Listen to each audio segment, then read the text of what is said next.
Civil society organizations in Nigeria have called for the amendment of the nation's controversial Companies and Allied Matters Act 2020, also known as CAMA Act, in an event organized by international human rights watchdog Global Rights with the theme "The CAMA Shrinking Our Square: A Critical Dialogue." The executive director of Global Rights, Abiodun Baiyewu-Teru, says the review CAMA Act restricts CSOs and NGOs, both incorporated as a non-profit organizations act. Baiyewu-Teru urged members of the civil society organizations in Nigeria to challenge sections of the act that are problematic and work towards proposing amendment in the future. So the Company and Allied Matters Act 2020 has a lot of, while it's a very good law for the business sector, for the profit-making sector, it is very restrictive on civil society organizations. That would include, of course, NGOs, churches, mosques, Isusu groups, and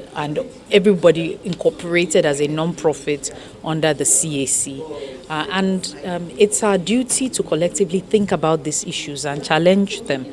And that is what we're trying to do here today. For example, there are so many subjective sections to the CAMA, and those subjective sections means that the Companies and Allied, the Corporate Affairs Commission can at any time step in to an organization as long as politically exposed people are not happy with the organization, which will make accountability more difficult. And as the 2023 elections approach us, we need as a society to also begin to ask for politicians who will be respectful of our civic space, who will seek to build a society in which the voice of the people can be heard rather than suppressed. First thing we've got to do is articulate a Nigerian civil society identity that transcends all these polarities, transcends a lot of these mostly manufactured divisions, and makes it possible for us to confront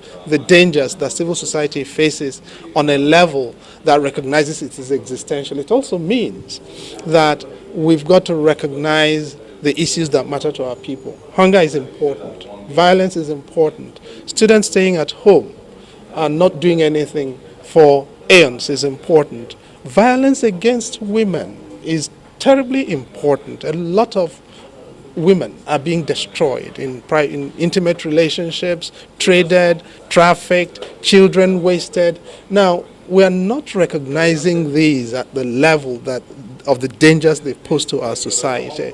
And I do hope that if we can recognize the livelihood dimensions of this, we can reframe the civil society thing. So it ceases to be elitist. Because at the moment, a lot of people see civil society as part of the elite. You see people who are supposed to be civil society actors driving cars with personalized number plates. That's offensive. Okay? Now, when you go and I am receiving money that is supposed to be trust money, fiduciary money, charity money, right?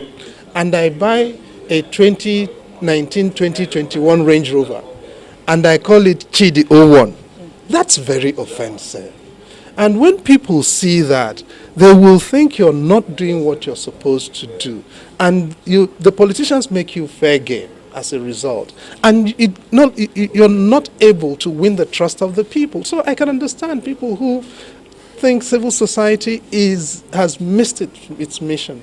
And we've got to retrace our steps and recognize the job of advocating for a better society involves personal credibility, institutional credibility, commitment to higher ideals if we're going to persuade Nigerians that we can be trusted. I really want and wish that meetings and conversations of this nature do not begin and end, in a way that suggests we simply want to write a report.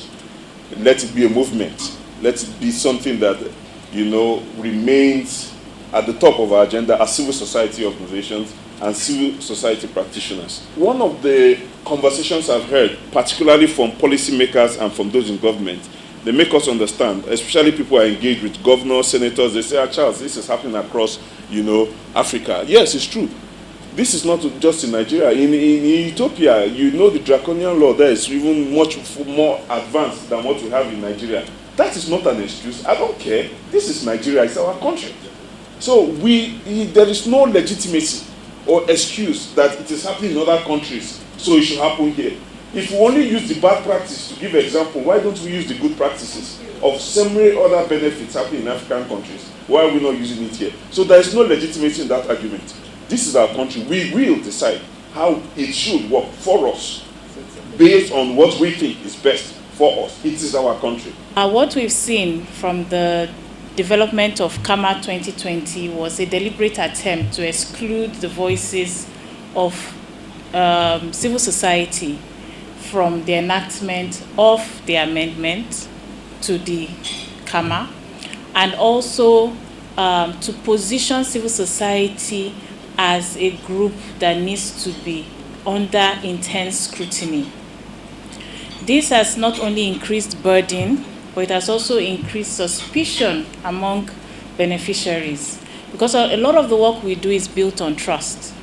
If the people you serve do not trust you, then as civil society, it would be any activity you do will become ineffective.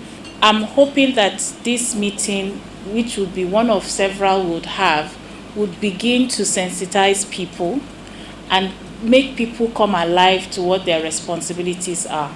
It's one thing for us to talk about rights as well as claim them, but it's more important for us to act on those rights and also to demand accountability from our government, and that we are not alone. I think that is also very critical. There are many NGOs not present in this room, in this country, who are doing valuable work. And a CAMA, a Companies Registration Act or law that does not work to enhance the delivery of the work NGOs and civil society organizations do across Nigeria should be resisted firmly and in one voice. As long as we stand together, they cannot divide us.